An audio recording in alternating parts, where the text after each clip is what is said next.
Pedro Rousseff, suba na canoa, seja bem-vindo ao Fórum 11:30. Salve, Pedro. Obrigado, Renato. Obrigado, Dri, professor Felipe Pena e a todo mundo que está nos ouvindo aí. A gente teve exatos 17.595 votos para vereador aqui em Belo Horizonte. A gente foi o mais votado da história do PT em Minas Gerais. E aí, gente, eu acho que isso é um desejo da população e de Belo Horizonte de eleger novas figuras, que é o que eu sempre falo, não é pessoas e políticos que são de centro, centro-esquerda, não. É de esquerda para poder fazer o embate, que é isso que nós precisamos. Quer dizer que, então, a Dilma vai ser conhecida como a tia do Pedro? Pois é, agora é, né? A tia do Pedro. Ela já conversou contigo, né? Ficou feliz pela tua votação, te ligou, né? Muito, muito. Ficou muito feliz. Ela inclusive, saiu da China só para poder votar na gente. Só que entre o voo de São Paulo, Belo Horizonte, o voo dela atrasou. E ela tinha feito o cálculo para poder chegar em Belo Horizonte às 2 horas da tarde, para poder votar na gente. Quando ela viu, ela chegou em São Paulo às 8 horas da noite.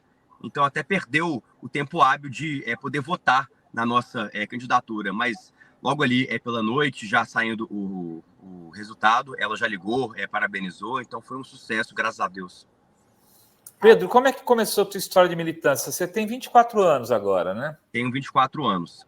Então, assim, eu sempre fui ligado à política, porque eu sempre fui conhecido por ser o Pedro Rousseff, que era sobrinho da Dilma, ministra de Minas e Energia, o Pedro Rousseff, sobrinho da Dilma, ministra da Casa Civil, depois presidente 1, presidente 2. Então, eu brinco que eu nasci com a estrela do PT em cima da cabeça aqui, pro lado bom e pro lado ruim também, porque sempre fui um alvo daquilo que a gente não chamava de bolsonaristas, né? Mas chamava dos tucanos, dos coxinhas, né? Então, a minha vida inteira, eu sempre fui engajado na política de uma forma indireta, porque eu estava sempre com a Dilminha, acompanhando ela quando possível. Durante o golpe, estava do lado dela e eu tinha 16 anos. Então, eu sempre estive na política indiretamente, mas foi na campanha do presidente Lula, da última eleição, que aí, de fato, eu entrei na política efetivamente, na coordenação do presidente Lula em Minas Gerais, e agora, já nesse ano, que foi a vez de eu entrar na política eletiva, né, em que eu saí candidato, e agora nós ganhamos. O Pedro, fala, Adri, primeiro, depois eu falo.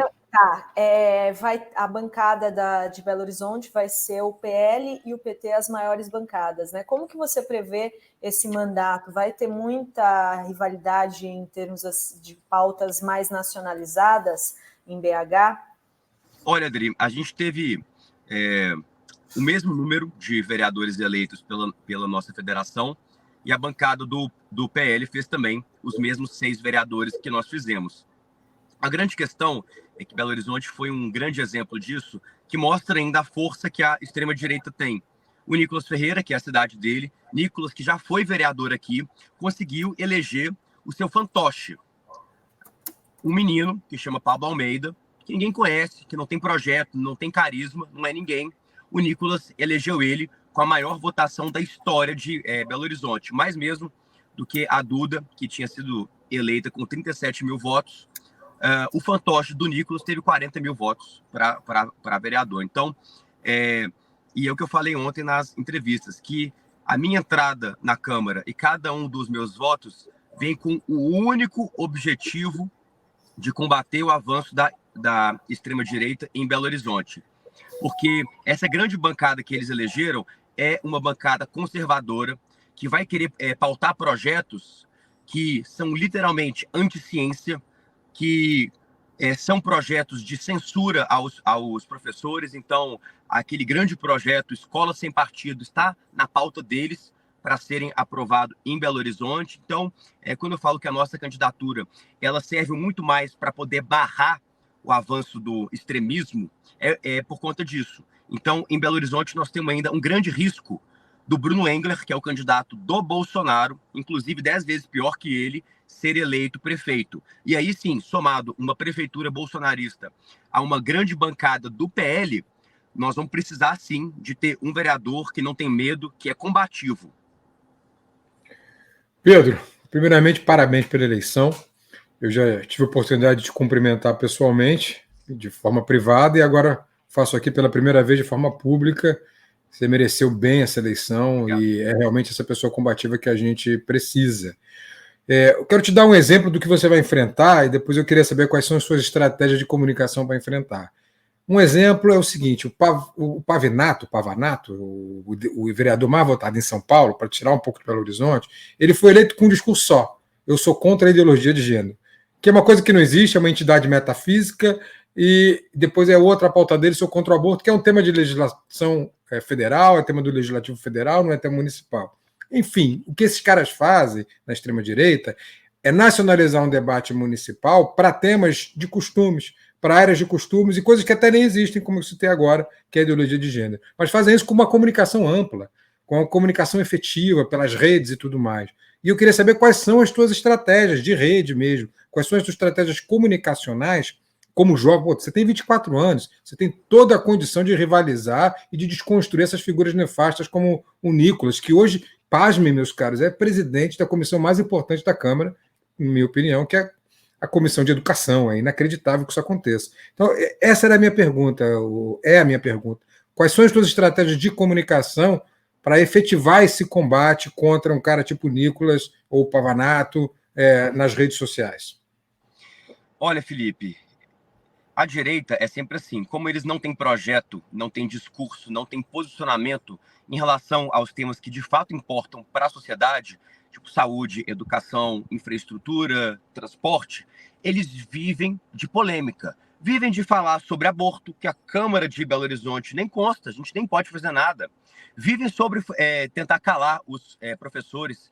Vivem para poder falar sobre a questão de banheiro, sobre a questão das drogas, que, de novo, as câmaras municipais não têm nada para poder legislar sobre isso. Então, na minha visão, Felipe, a nossa estratégia é uma só. A gente não pode dar palco para esses temas, que, para além de não terem relação nenhuma com a Câmara Municipal, também é um discurso que para a gente não tem sentido polarizar com isso.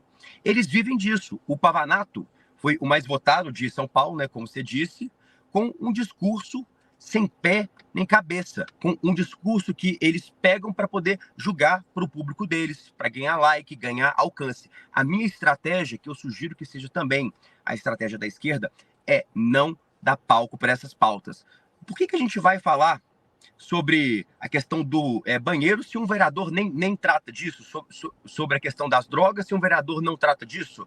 A questão do aborto, se o vereador não trata disso, que é uma questão diferente na Câmara Federal, por exemplo, porque tem uns 3 meses em que eles tentaram passar na Câmara Federal um projeto em que eles criminalizavam as mulheres que fizeram um aborto legal, inclusive com penas maiores do que o próprio estuprador, né? Então, em Belo Horizonte mesmo, não sei se aconteceu em outras cidades, mas nós tivemos um caso nessa bancada atual ainda, em que eles passaram, de fato, uma lei que expõe nome e informações de mulheres que foram vítimas de abuso sexual e que foram e fizeram, sim, o aborto legal, sem problema algum. Então, eles passaram na Câmara um projeto que vai expor as informações pessoais dessas mulheres, que é o que eles chamaram de censo do aborto.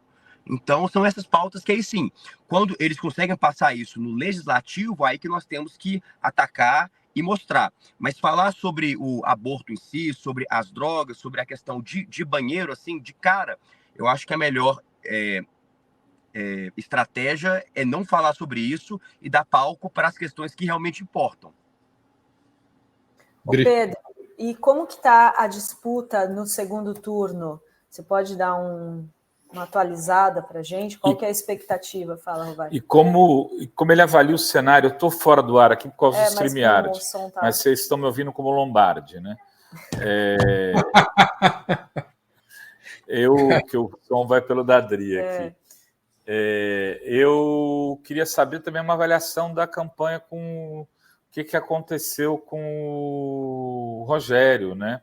A gente ficou muito surpreso, porque ele é um quadro, parecia que tinha tudo para crescer durante a campanha e foi dizimado. Olha, então vamos separar em duas questões. Primeiro, o que aconteceu com a nossa campanha? O Rogério é um dos melhores quadros que a gente tem na Câmara Federal. O Rogério foi eleito deputado federal com quase 200 mil votos. É uma votação enorme. É um deputado muito combativo, presidiu a CPMI do golpe, então colocou o gado para correr. Agora, quando chega em Belo Horizonte, principalmente em uma campanha majoritária, a situação muda, porque aí não é só a presença e o carinho que as pessoas têm pelo Rogério, mas leva em conta toda uma presença da cidade. Então, assim, são outras forças. Por exemplo, a esquerda não conseguiu se unificar em torno ou do Rogério, ou da Duda, ou do próprio prefeito Fuad, que é uma pessoa ali do campo democrático. Então, acabou que o voto ficou muito dividido. Uma parte, de fato, petista com o Rogério, uma parte com a Duda, e a outra parte já indo para o voto útil no Fuad. Então, assim, quando estava no comecinho, o Rogério ainda estava alavancado em segundo lugar. Mas conforme as pesquisas e o tempo foi avançando, o risco do Bruno Engler, candidato do Bolsonaro, ganhar, e o atual prefeito, que é do PSD, um partido que é aliado, um prefeito que é, assim, do campo democrático, apoiou o presidente Lula na eleição de 22. Então, assim, acaba que o eleitorado, que não é um eleitorado petista, filiado, acabaram indo, sim, para o atual prefeito Fuad. Nós continuamos 100% na campanha do Rogério Correia, mas infelizmente não deu. Agora, em relação à situação do segundo turno, é muito crítica, muito crítica. Nós temos várias pesquisas, algumas dão que o prefeito Fuad, de novo, do campo democrático, ele é reeleito. Em outras pesquisas, dá que o Bruno Engler, candidato do Bolsonaro, está em primeiro lugar nessas pesquisas. Então, assim, pesquisa após a última eleição, a de 22, a gente não pode confiar 100%, né? Porque já não reflete 100% o que a população pensa. Por conta das redes sociais, eu acho que a opinião das pessoas fica muito fluida. Então, a pesquisa pode até captar um momento imediato, mas 2 dias depois ela muda completamente, né? Então, assim, eu ainda vejo com um grande risco, e a nossa tarefa, 24 horas por dia, a partir do domingo passado, é uma só: reeleger o prefeito Fuad Noma, de novo, do campo democrático, para poder derrotar o Bruno Engler. Muito bem. Tem aqui perguntas do chat, uma bem ousada, do Marcos Vinícius Rodrigues. Se você quer ser candidato a presidente em 2034. 2034 por causa da idade, né? Porque ele não. Eu acho que nem em 2034 ele pode, porque ele vai ter 34. Precisa ter 35. É isso mesmo. Eu tenho 24, faço 25 esse ano, mas eu só penso mesmo em fazer um bom mandato como vereador e, acima de tudo, não deixar, sabe, o extremismo, o bolsonarismo tomarem Belo Horizonte. Porque, igual o Pavanato, nós temos aqui os vereadores do PL que estão com a mesma proposta: falar sobre temas que não legislam em Belo Horizonte, para poder ficar julgando para o gado deles, e é isso que nós não vamos deixar. A nossa votação foi com o objetivo de ter um vereador jovem, combativo, que sabe usar as redes sociais e que parte para cima. Você, além de você, se elegeu também outros jovens aí em Belo Horizonte, né? Tem a filha do Dutti, se não me engano, né, que se elegeu, é isso? Isso mesmo. A nossa bancada do PT é formada, né, por mim, depois pelo Bruno Pedralva, que é um médico muito qualificado também, que já era vereador, depois pela Luísa Dulce, sobrinha do Luiz Dulce, da direção nacional do partido, depois o Pedro Patrus, filho do deputado Patrus Ananias, ex-prefeito, e nós temos mais um vereador também do PV, que faz parte da nossa federação, e outro do PCdoB.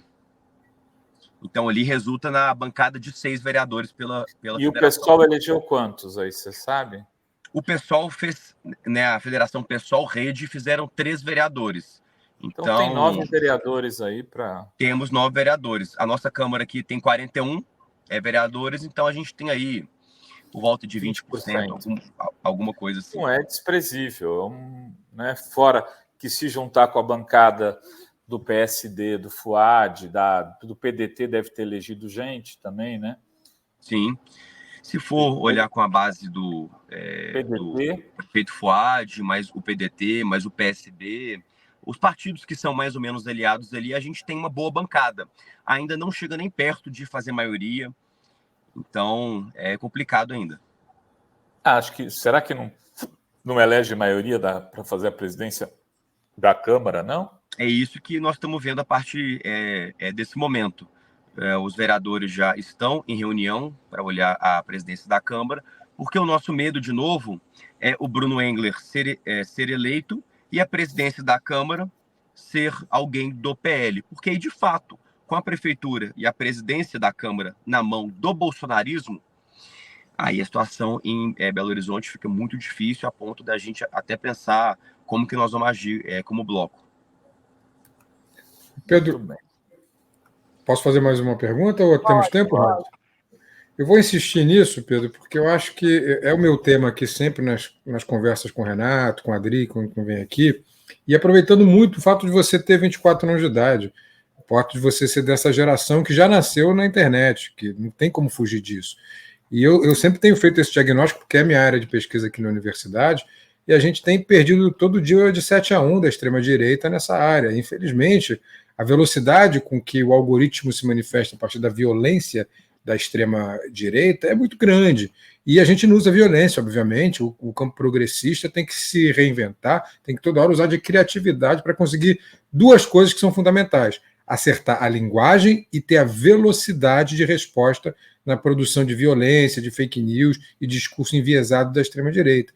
Então, eu quero muito que você, que a Cari Santos, em Pernambuco, que é uma pessoa que eu acho que você conhece, se não conhece, deve estar em contato com ela. Uma grande amiga. Tua amiga, né? São vereadores jovens que consigam criar uma rede que efetivamente faça esse combate, trave esse combate. Eu brinco que é o gabinete do amor, em contraposição ao gabinete do ódio, mas é até um nome ruim, mas é o gabinete do amor nesse sentido, de conseguir desconstruir os tios do Zap sendo os sobrinhos do Zap. É isso que eu queria que fosse feito, porque, eu repito, isso é minha pesquisa, eu estou aqui vendo esses grupos todos os dias, me entristece muito a gente perder de 7-1 todos os dias nas redes sociais. Não, só se eu puder fazer um breve comentário sobre isso, eu acho que a sua análise é perfeita. O que mais conta hoje nas redes sociais é a velocidade. A velocidade. Então, quando a extrema-direita coloca alguma fake news, os grupos, seja de Zap, seja de Telegram, seja do Twitter, do Facebook, eles disseminam de uma hora para outra.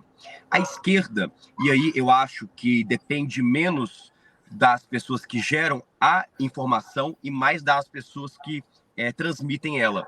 Então, a questão da velocidade, a gente que está na ponta de criar o conteúdo, é muito importante que a gente faça isso da forma mais rápida possível.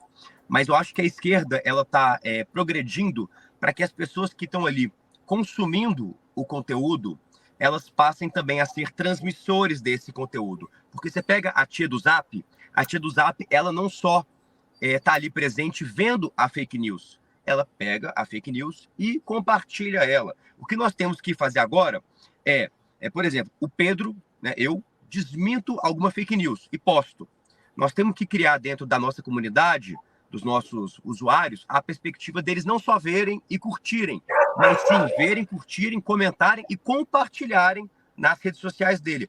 A partir do ponto que a gente cria essa dinâmica de compartilhamento dos conteúdos, aí sim que nós conseguimos, numa certa proporção, combater eles e se manter mais ou menos ao mesmo nível. E só mais um último comentário.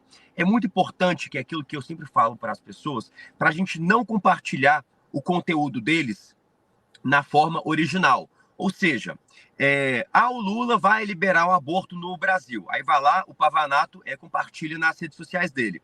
Tem muita gente da esquerda que pega a postagem do Pavanato, compartilha nas redes sociais e em cima escreve: é mentira, parará, parará. Quando a gente faz isso, nós damos mais alcance para a postagem dele. Então, o que eu sempre gosto de falar faça uma postagem sua, falando o contrário. Gente, o Lula não vai liberar o aborto no Brasil. É mentira, sei lá o quê, sei lá o quê, sei lá o quê. Porque aí a informação sai de dentro da gente. Então, quando ela é compartilhada, são os nossos algoritmos e os nossos números que aumentam, e não o da extrema-direita.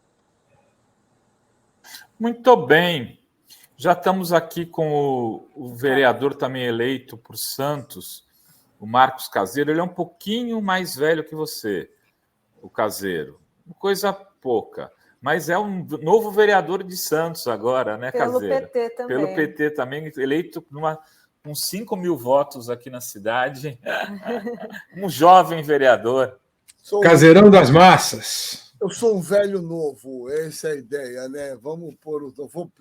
Pô, legal, meninos, obrigado por estar aqui. Eu trazia um pouquinho, vim dar aula da faculdade lá. Mas parabéns, viu, Pedro? Parabéns. Eu não estava te ouvindo aí, não. Parabéns, mas, você também, Caseiro, é isso mesmo. Tem um jovem, é isso que nós precisamos, é o que eu vou tentar fazer aqui em Santos, agrupar esses jovens e trabalhar junto com eles. E um Pedro Rousseff, então, um novo com esse sobrenome maravilhoso, rapaz, só nos enche de orgulho, viu, cara? Eu fico imensamente feliz e emocionado em saber que você está nos representando a grande Dilma Rousseff, né? Que é orgulho de todos nós, que, aliás, viu, Pedro, faz aniversário no mesmo dia que o meu, 14 de dezembro, mando um beijo para ela. Então, cara, é uma felicidade enorme, viu, meus caros? Então, legal, Felipe, Dri, nossa comunidade, uma honra estar aqui com vocês. Vamos lá.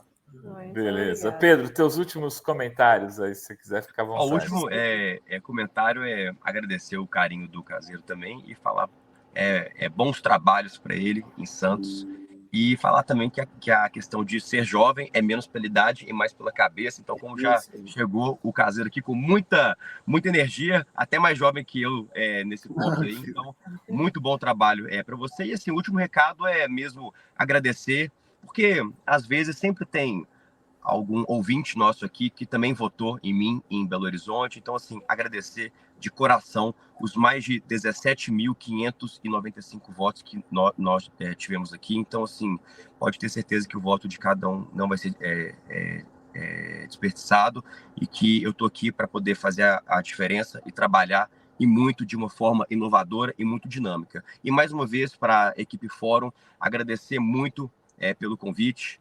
E eu estou sempre à disposição, tá bom? E a gente vai te convidar bastante, viu? Você vai ter coluna aqui na nossa... Vai ser um como o Caseiro, que virou um colunista e toda sexta-feira vem para cá. Ele é da bancada da Fórum já, o Caseiro. A bancada da Fórum, é isso mesmo. Gente, muito obrigado, viu, pelo carinho. Obrigada, e um abraço. Valeu, Pedrão. Tudo de bom aí. Felicidades, um amigo. Tchau, tchau.